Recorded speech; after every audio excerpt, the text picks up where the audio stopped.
এখানে আমার পেঁয়াজ আদা রসুনটা ভালো করে একটু ব্রাউন ব্রাউন করে ভাজার পরে আমি এখানে এবার মশলাগুলো অ্যাড করে দেব। তো প্রথমে আমি এখানে পরিমাণ মতন নুনটা অ্যাড করে দিয়েছি, তারপরে আমি এখানে পরিমাণ মতন হলুদ গুঁড়োটাও দিয়ে দেব, আর দিয়ে দেব এখানে পরিমাণ মতন একটু লঙ্কার গুঁড়ো। যারা ঝাল খেতে খুব একটা পছন্দ করো না তারা লঙ্কার গুঁড়োটা অল্প দিতে পারো বা স্কিপ করতেও পারো, তবে আমরা যেহেতু হালকা ঝাল খাই তো সে কারণে আমি অল্প পরিমাণে একদম লঙ্কার গুঁড়োটা দিয়েছিলাম।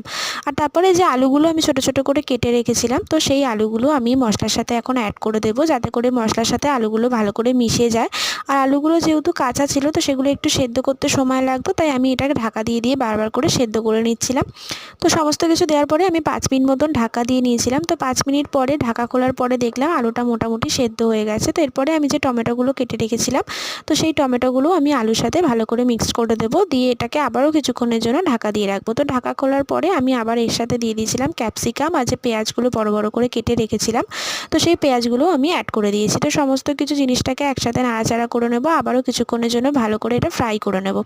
তো নেওয়ার পরে আমি এখানে অল্প পরিমাণে জল অ্যাড করছি, জলটা অল্প অল্প করেই অ্যাড করতে হবে, একেবারে অনেকটা জল দিয়ে দিলে হবে না। আর আমি এখানে দিয়েছিলাম 1 চামচ মতন চিলি সস আর 1 চামচ মতন টমেটো সস। তো তোমরা চাইলে এর সাথে সয়া সসটাও দিতে পারো, তবে আমার কাছে যেহেতু ছিল না তো সেই কারণে আমি এটা স্কিপ করে গেছি।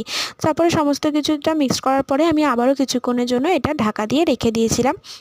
তো মোটামুটি 5 মিনিট ঢাকাটা দেওয়ার পরে ঢাকা খুলে দেখলাম মোটামুটি এটা অনেকটাই গ্রেভি হয়ে গেছে। তো এরপরে আমি এখানে যে ভাজা সয়াবিনগুলো ছিল তো সেগুলো এই গ্রেভিটার সাথে আমি অ্যাড করে দেবো। আর সয়াবিনটা দেওয়ার পর না মানে একদমই এটা টান টান হয়ে গেছিলো, মানে পুরোটা শুকিয়ে গেছিলো। তো তোমরা যারা যদি কেউ মনে করো রুটি বা পরোটা দিয়ে খাবে তারা এটা একটু শুকনো শুকনোই করতে পারো, আবার যদি কেউ ভাতের সাথে খেতে চাও তারা একটু অল্প পরিমাণে ঝোল ঝোল রাখবে। তো আমাদের যেহেতু ভাতের সাথেই খাওয়া হবে তাই সেই কারণে আমি অল্প পরিমাণে আর একটু জল অ্যাড করে দিয়েছিলাম, তবে খুব বেশি জল দিলে হবে না।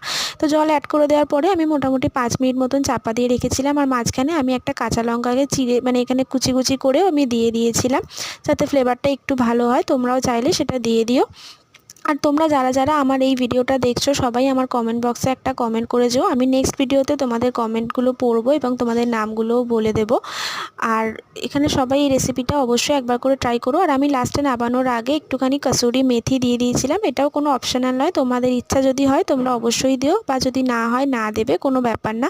তবে আমার মনে হয়েছে দিলে একটু টেস্টটা ভালো হয় তো সেই কারণে আমি অ্যাড করে দিয়েছি। তো ওখানে আমার মোটামুটি সয়াবিনটা রেডি হয়ে গেছে। তো এখন আমি এটা একটা সুন্দর জায়গার মধ্যে এটা নামিয়ে রাখবো।